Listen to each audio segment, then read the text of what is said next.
Welcome into a For What It's Worth episode 29. This is your host, Calvin Silvers, and we're going to be talking strictly NBA today in this episode. And I'm actually going to give away probably 2 to 3 takeaways from each series so far. Obviously, not quite done yet with the first round, but I will say what a fantastic first round we are seeing, and I will get into these games here in just a second, but we're seeing, underdogs keep up with the big dogs. We're seeing the Cavs showcase why they were the number 1 seed there in the East. I mean, we're seeing physicality in these games. We're seeing these games come down to last second shots. It's been a lot of fun. But let's start in the West because I think that's where I have a lot more to say than the East so far. So we'll start in the West, and we're going to start with the 8 versus 1 seed. You have the 8 seed here in the Memphis Grizzlies going against the 1 seed and the Oklahoma City Thunder. And the Thunder able to get the series win already. Able to, go home, stay home, and rest up. Get some extra rest here before round 2. But they get the 4-0 series sweep. And my takeaway from this series, and I'm going to sound like a hater, especially since the last episode or a couple episodes ago now, where I said that they weren't a legitimate NBA title winner. And I wouldn't say that this series necessarily made me feel that much better about them actually going all the way and winning an NBA championship this season. And I'm going to start with the first reason why, and the first takeaway from this series is that Shai Gilgeous-Alexander, while he did have a good game 4, he struggled in 3 of those 4 games. With one of those games, actually, with one of those games, because he did well in game 4, game 3 on the road. Now, this is a young Thunder team. This is an inexperienced Thunder team when it comes to the playoffs in terms of how far they've gotten. Obviously, they won a first round series last year, so they're experienced in that regard, but when you need them to get past the second round, a lot of those players too young or just haven't been there yet. Now let's get back to Shai. As I mentioned, he struggled in 3 of those 4 games, still, able to get the wins, obviously, if the series is over, but that worries me. He shot just 35.3% in the series over the first 3 games. That was his worst 3-game stretch of the season. He has not played that bad at all season in 3 games.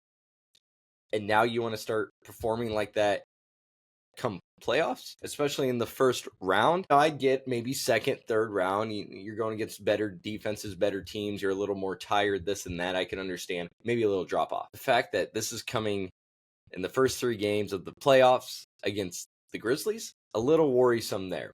Game 1, 15 points on 4 of 13 shooting, so just inefficient there. And those 15 points was actually his lowest scoring total this season. So not only did you have your worst 3-game stretch of the season, you also had your lowest scoring total in game 1 that you've had all season. Like I said, he stepped up in game 4, which he had to do. I would be kind of worried if you played really bad, all 4 games of your series.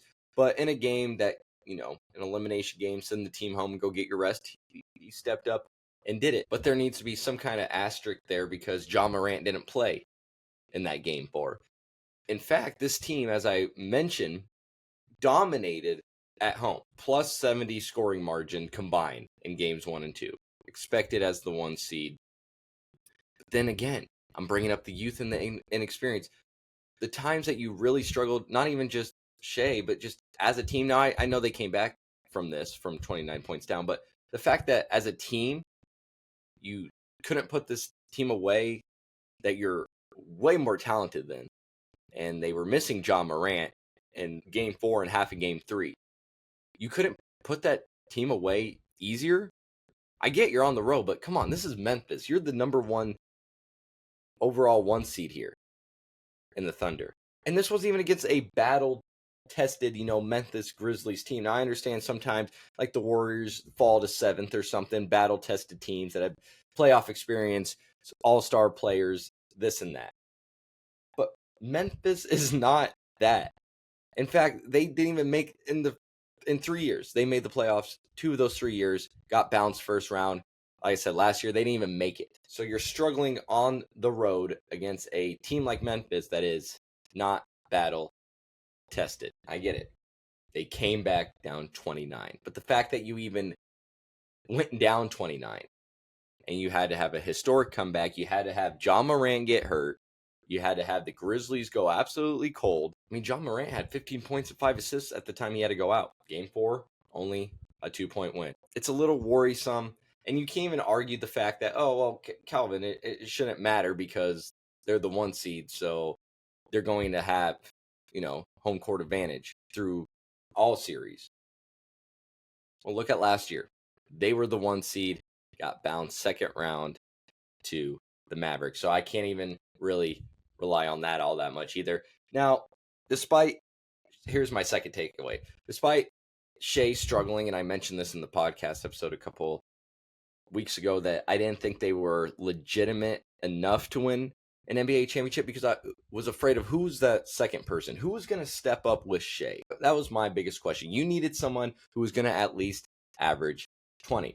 And we're seeing that person now in Jalen Williams. Jalen Williams is stepping up when Shea Gilgeous-Alexander is not.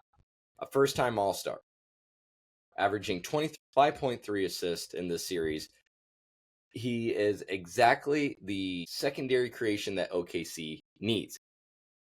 Consistent production from the kid. He's plus 44 in the plus and minus in game 1. Plus 44. Hopefully he can keep this up. Like I said, he's averaging over 20. Hopefully he can keep this up throughout the rest of the playoffs.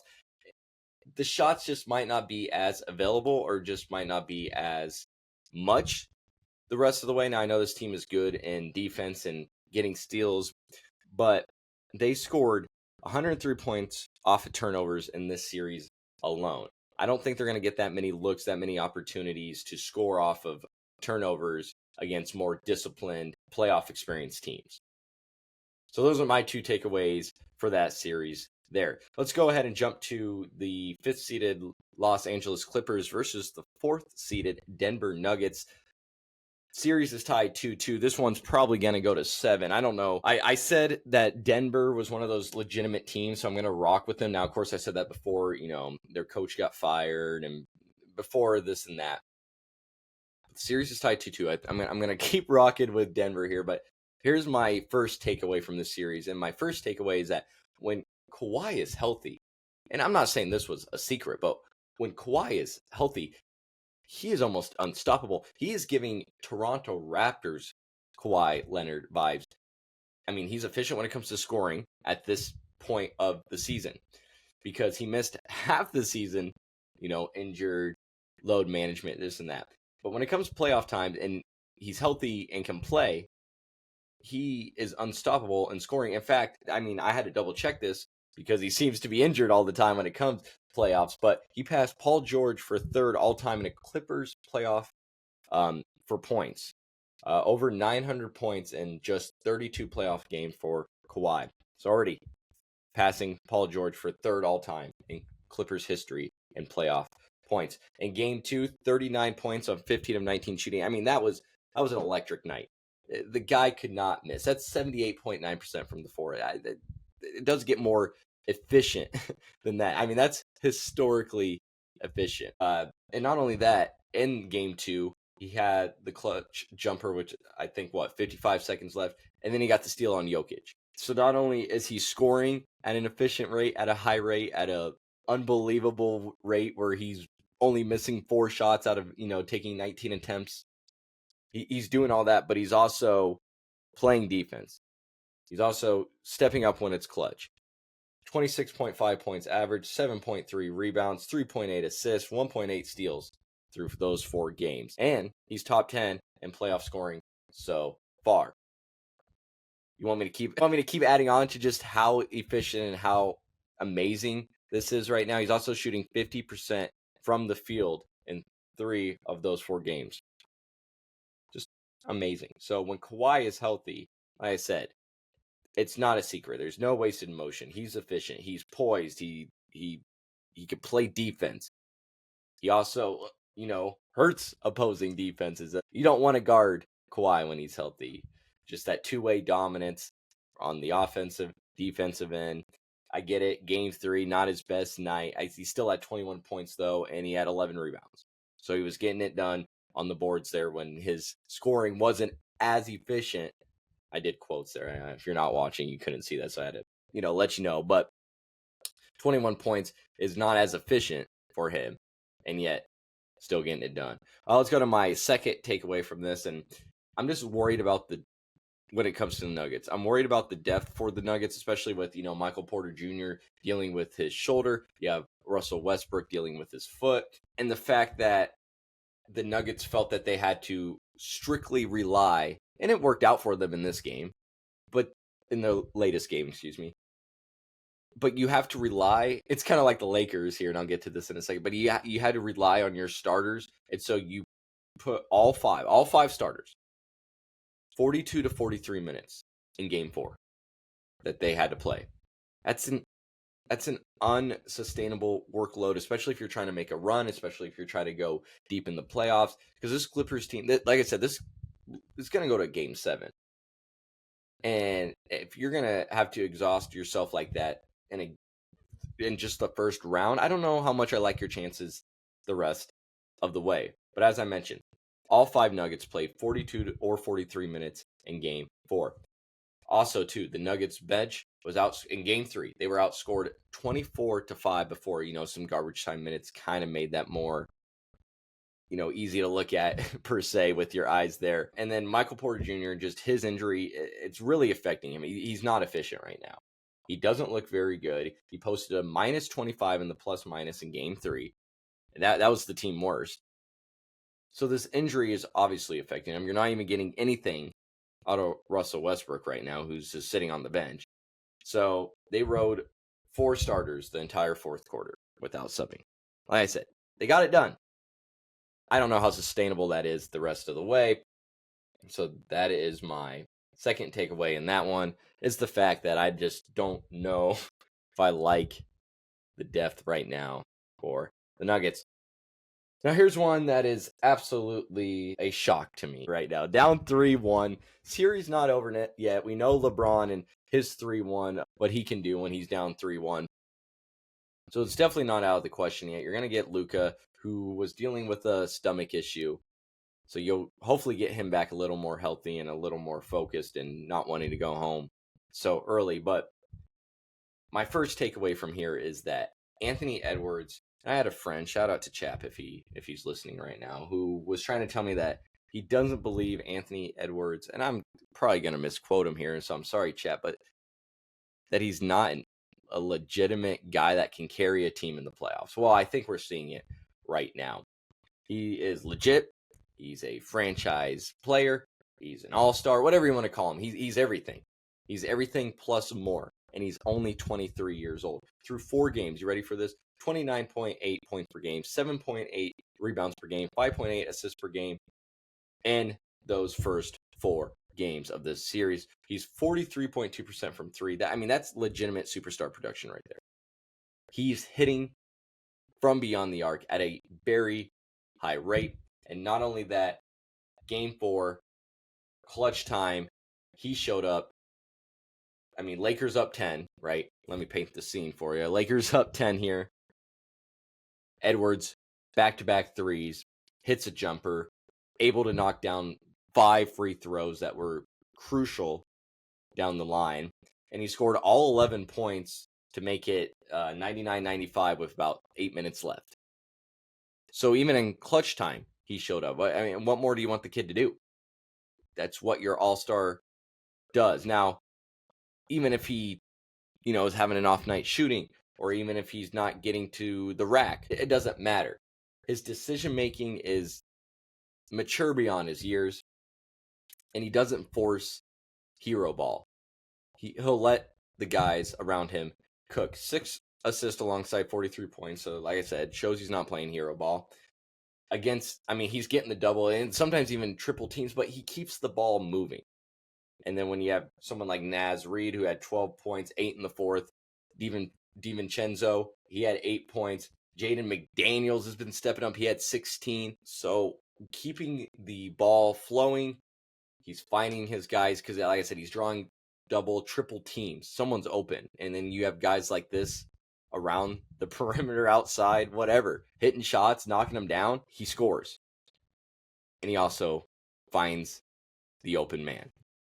And not only that, not only is he excelling right now, but in his playoff career, he averages 28 points, 6.2 rebounds per game, 5.5 assists per game. He's already matching what MVP candidates do. Top 25 already for most 40-point playoff games. Like I said, only 23. Has series wins over legends in the game. Durant, Jokic, Murray. He's already captured wins like that. And I was naming all those people that, had DiVincenzo, Reed, McDaniels. Why are they excelling at the rate that they're excelling? Why are they doing the things that they're doing right now? It's because Anthony Edwards has that superstar ability to elevate the players around him. What more can you ask from the kid besides getting your team maybe to a conference finals, if not the finals, and a chance to fight there? My second takeaway is more specifically not necessarily the series, but the Game 4 loss, and I think the blame needs to be put on J.J. Redick. You have a 40-year-old LeBron James. You have a Luka Doncic who's coming, and I get it, he's young, but he's coming off a stomach bug. Just wasn't quite himself. Austin Reeves hasn't been himself either this series, and I'm bringing up all those names because J.J. Redick felt the need to not sub at all in the second half in Game 4 with a 40-year-old LeBron. And I get it, Luka played. He played fine. He played great. He had 31 or whatever. But he's still coming off a stomach bug. Reeves hasn't been himself. He kept those guys in all second half. And here's why it's a problem. Because it seemed to be working at first. Seemed to be going just fine. But you hit the fourth quarter. Austin Reeves went 0-4. The team shot 5 of 18. That's 27% in the fourth. They were out-rebounded 13-9 in the fourth. They had 2 crucial turnovers late in the fourth. LeBron had 0 points in the fourth. Nothing in the tank left. Because for the whole second half, J.J. Redick did not want to sub. And I think there needs to be blame put there. Now, the Lakers as a whole have been just struggling in the fourth quarter. They have been struggling to close out games. They're outscored 105-69 across the 4 games in the fourth quarter. They've only cracked 30% shooting from a field goal once in the fourth. So they've just been struggling in the fourth in general, and to try to counter that, you just make your guys more tired.